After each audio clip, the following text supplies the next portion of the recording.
What if the miracle you are begging for is actually waiting for you to command it? Most of us live our entire lives fighting shadows, screaming at the mirror of reality, hoping the reflection will smile first. But the reflection cannot smile until you do. There is a specific vibration, a hidden frequency of consciousness that Abdullah taught Neville, which turns the impossible into the inevitable. If you have been exhausted by trying, striving, and forcing, stop. You are about to discover why your world hasn't changed and how to access the power that makes reality bow to your internal decree. Watch closely, for we are not just talking about philosophy today. We are waking up the God within you. You look at the world around you and you think it is judging you, but the world is incapable of judgment. The world is only a mirror. It has no volition of its own, no power to originate, and no ability to decide your fate. It simply reflects with ruthless precision exactly what you have silently accepted as true within your own consciousness. When you see lack, when you see struggle, when you encounter resistance, you are not fighting against circumstances. You are fighting against your own reflection, and to fight a reflection is the height of madness.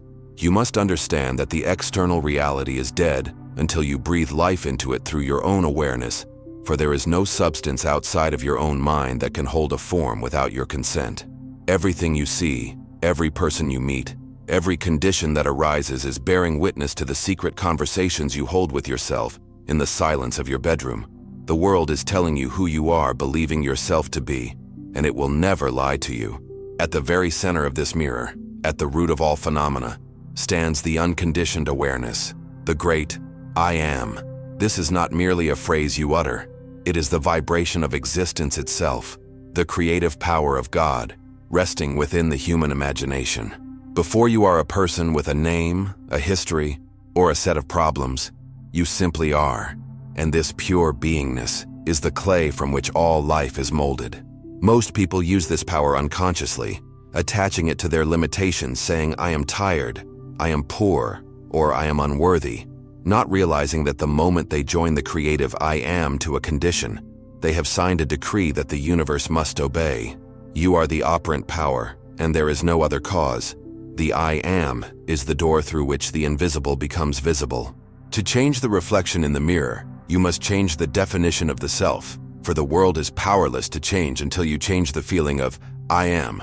Whatever follows your I am is a seed that falls into the fertile soil of the subconscious, and it must, by a law as immutable as gravity, bear fruit after its own kind.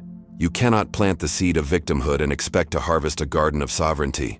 You cannot claim I am lacking in the depths of your feeling and expect the screen of space to show you abundance.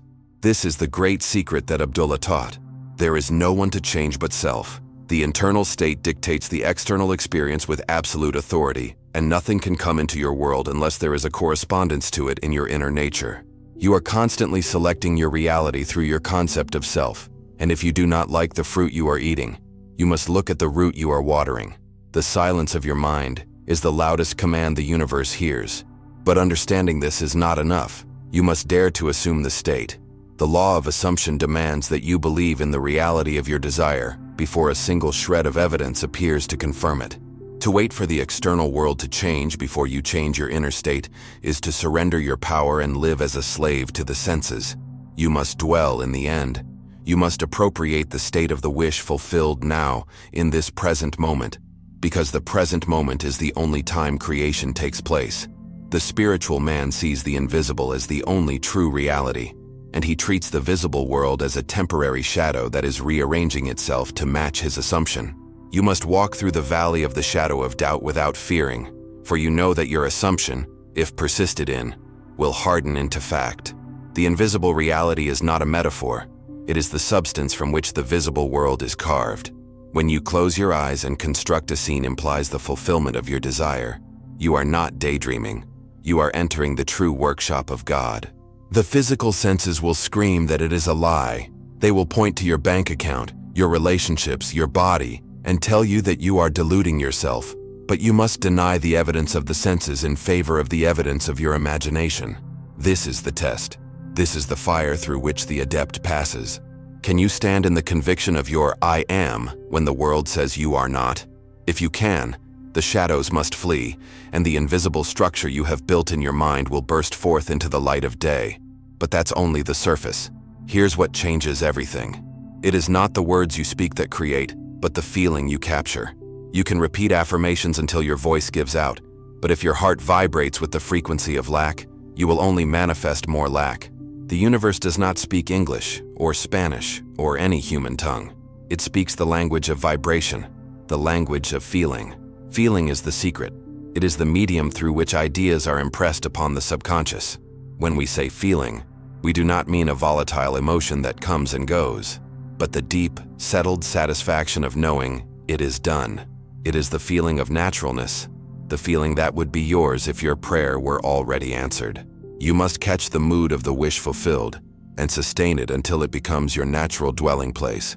A declaration like, "I am wealthy," is utterly useless if, in the split second after saying it, your stomach churns with the anxiety of unpaid bills. The feeling of anxiety is the prayer you are actually sending out, and the universe, in its impartiality, answers that prayer with more things to be anxious about. Creation occurs only when the heart and the mind are united in a single focused state of conviction. You must move from thinking of the end to thinking from the end. When you think from the end, there is no longing, because you cannot long for what you already possess. You must assume the feeling of the reality so deeply that you feel a sense of relief, a release of tension, knowing that the work is finished. This internal shift is the signal that the seed has been planted and the gestation has begun. Living the state means you must inhabit the consciousness of the person you want to become right now. How would you walk if you were already that person?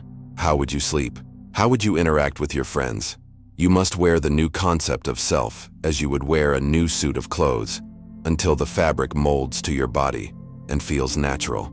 It feels strange at first, like wearing a royal robe when you are used to rags. But you must persist until the strangeness wears off and the abundance feels like it belongs to you. This felt sensation is the seal of creation. It is the signature you place upon the document of your destiny. You are not trying to get something. You are occupying the state of having it. And from that occupancy, the manifestation must flow. But to maintain this high vibration, you must exercise a mental discipline that few are willing to cultivate.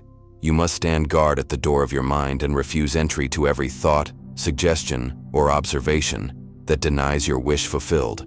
The world is full of noise, full of voices telling you why it cannot happen, why you are not good enough, why the odds are against you. You must learn to silence these voices not by fighting them, but by withdrawing your attention from them. You starve the old state of being by denying it the food of your attention. Discipline is not force. It is the steady, unwavering focus of your attention on the feeling of the wish fulfilled, regardless of what the news, the facts, or the skeptics say. When negative thoughts arise, and they will, you must not engage with them, you must not argue with them, and you must not identify with them. You are the observer of the thought, not the thinker. Let the doubt pass like a dark cloud across the sky of your mind, without allowing it to rain on your harvest. Refuse the victim role with a holy stubbornness. The moment you react to the external world with fear or anger, you have fallen out of the state and returned to the sleep of the masses. You must immediately pull your awareness back, center yourself in the I am, and remember who you are. This is the work. This is the labor of the Spirit. To remain faithful to the unseen reality, when the visible reality is chaotic, is the mark of the master. Now go deeper. True discipline creates a vessel that can hold the power of the miraculous. It is the ability to sustain the vision when the night is darkest, knowing that the dawn is inevitable. You are not waiting for the world to give you permission to be happy or successful. You are generating that state from within and commanding the world to conform to it. This persistence is not a struggle. It is a loyalty to the divine image you have selected. You are telling the universe, "This is who I am," and you do not back down until the universe agrees.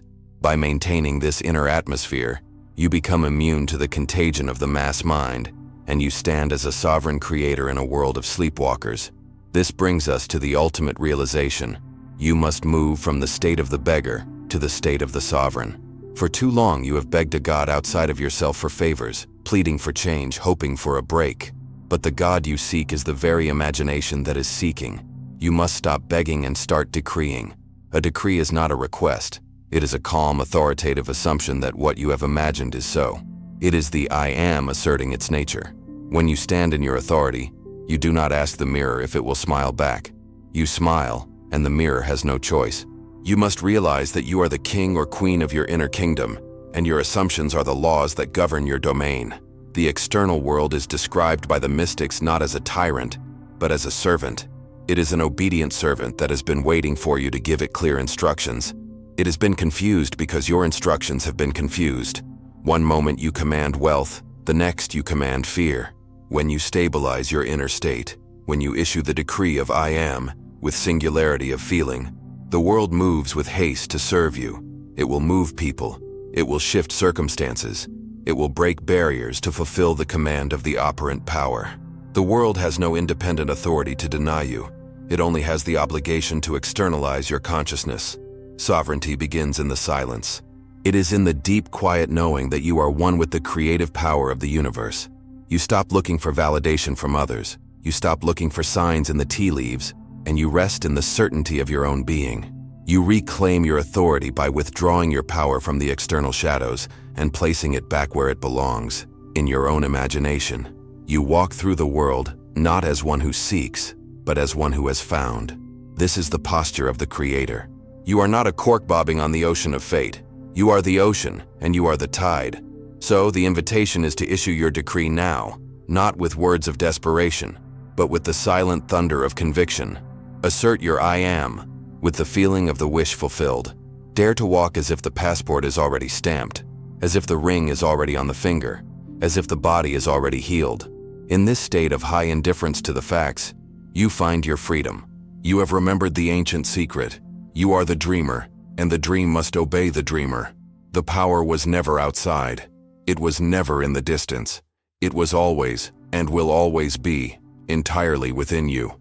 The mirror has no choice but to reflect what you become. You are no longer a victim of circumstances. You are the operant power they obey. The search is over, because the Creator has awakened. Now, I ask you, what state are you daring to occupy right this moment? Declare it in the comments below, not as a hope, but as a final decree. If you felt the shift, subscribe and turn on notifications. Your old reality is fading, and the next video will show you how to build the new one. Click it now. The transformation continues.